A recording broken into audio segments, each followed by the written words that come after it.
Good evening, my dear students of class 6. Welcome back to my e-learning class. Today we will proceed with the next part of the chapter that we have already started. Name of the chapter is sentences. So we have already read up to point number 3. Today we will read from point number 4. Now point number 4, it says that when two nouns are connected with either or neither nor, then the verb must be singular. But between these two nouns, if the second noun is plural, then the verb must also be plural. This I have said. Now let us study from your book. A singular verb is required when two or more nouns are connected by either or, neither nor. Now the point, that means note the point below. When one noun is singular and one is plural, but the plural one next to the verb, and use a plural verb. So examples, let us study.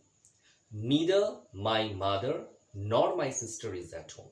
Mother, sister, both are singular. So the verb is also singular.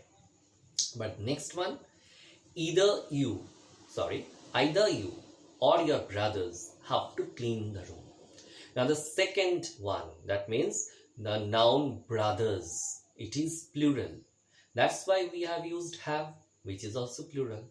Now I am very sorry that I don't have a board over here. Otherwise I would have just taken some more examples and I have just stated it.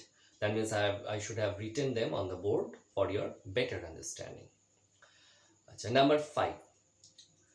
A singular verb must follow either, neither, each, everyone. That means whenever we are using each or everyone or either or neither, then the verb must be singular. Everyone has to sing. So everyone, we have used everyone. That's why after everyone, we have used the singular verb, that is has.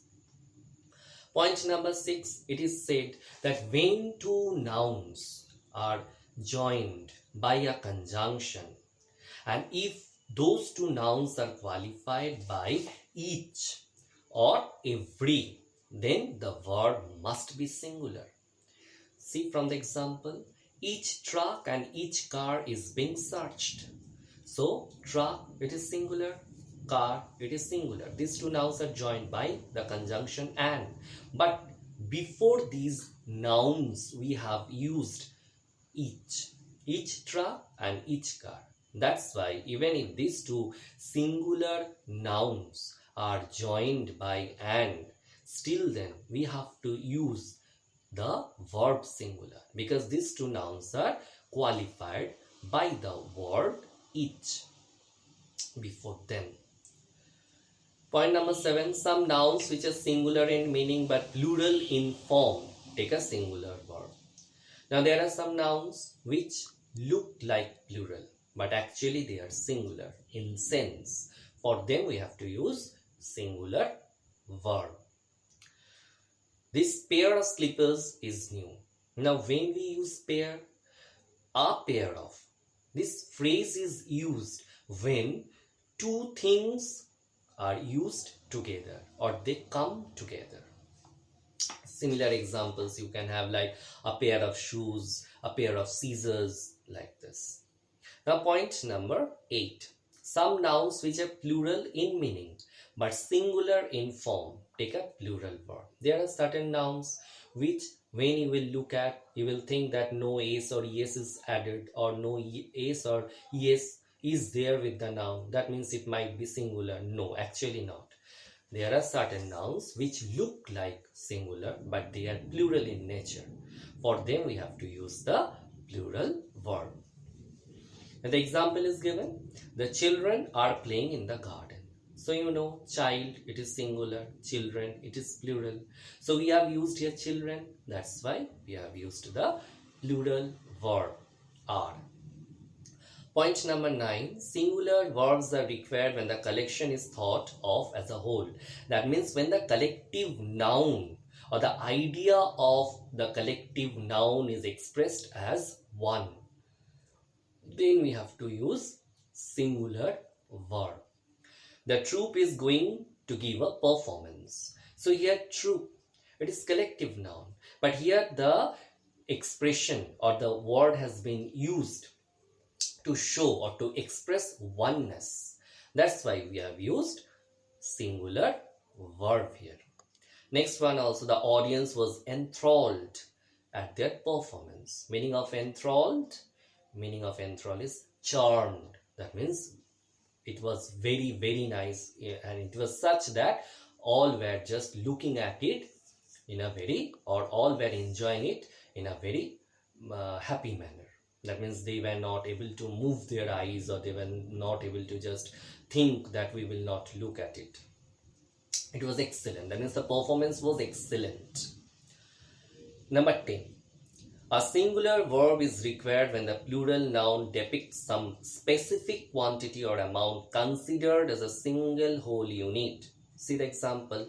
3 kilometers is a long distance. Now here 3 kilometers. It is used as specific quantity. And it is considered as a single whole unit. That means 3 kilometers, it is considered as a single whole unit. So for it, we have to use a singular verb. Now just turn over the page. Come to the next page. Here you will find that the features, the characteristic features of a sentence, it has been just summarized. A sentence is a group of words that makes complete sense. It starts with a capital letter. It ends with a full stop if it states the fact. It ends with a question mark if it asks a question or an exclamation mark. If it expresses a sudden feeling of surprise, joy or sorrow. The last one I'm reading once more. It ends with a question mark if it asks a question or an exclamation mark, if it expresses a sudden feeling of surprise, joy or sorrow. Now there is one exercise here. Sorry. Rearrange the following words to form meaningful sentences. Use capital letters, full stops, question marks and exclamation marks as required. The first one has been done for you. So this is your homework. You will complete it by yourself. In the next class, we will discuss the answers. Till then, stay at home, stay safe. Thank you.